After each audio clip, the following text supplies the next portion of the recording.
someone who's a dear friend but hasn't opened an exhibition here before. But you will have seen her work regularly in the Advertiser, in that wonderful, high-profile, glossy Adelaide magazine. Please welcome Anna Flanders, the managing editor of that magazine. Anna Flanders. Thank you, Russell. Quinces are the only fruit I stew, and it's always a nostalgic sort of moment for me.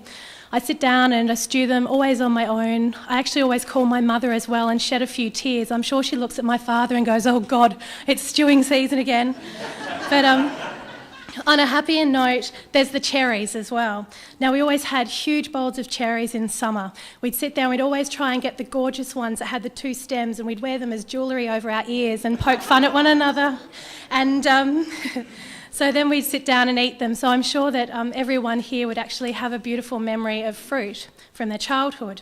Catherine says it's those types of memories that she hopes to evoke with her artwork, and you'll actually find that she'll often ask you about the fruits from your childhood. So what we're seeing here today is not a study of fruit around us, it's her childhood memories. Growing up, she remembers making preserves and jam from the many fruit and berry trees on her family's properties.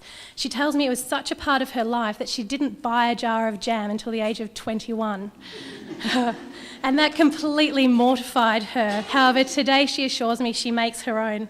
But it was that preserving time when the women in the family were sitting around the table that family memories, family secrets, family recipes were shared.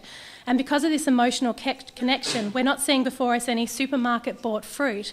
We're seeing real fruit from farmers' markets and from people's backyards.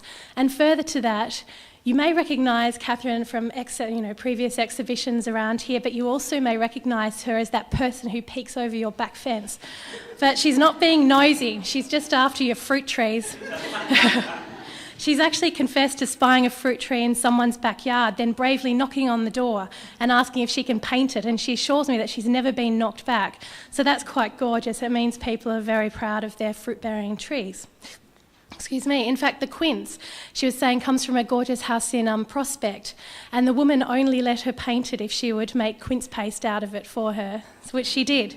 And Catherine, I'm actually going to plant some fruit trees myself, invite you over, and just in case, I'll have some little preserve jars. But that all comes back to her philosophy about fruit, that it's about memories, about connections, and even about being neighbourly. We could almost call her the Stephanie Alexander of art, introducing a new generation to wholesome, real food around which conversations are started and secrets shared. But instead of around the dinner table, it's around artwork. Now, the exhibition today is all about 4 seasons. Here we've got the gorgeous blossom paintings.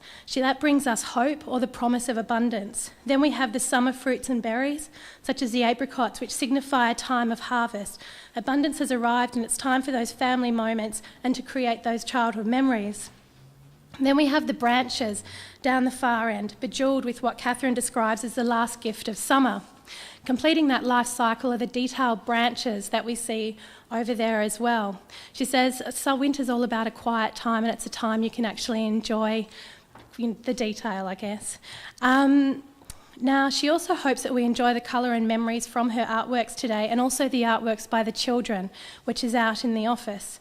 There's children aged 2 to about 15 whom Catherine cares for. These children have created paintings for the exhibition too. In fact, one of the little boys, I think it's Jeremy, who's 4 now, it's his second exhibition, so that's just gorgeous. I think it's absolutely beautiful that Catherine isn't only passing on her childhood memories, but also creating special moments for the next generation. So thank you, Catherine.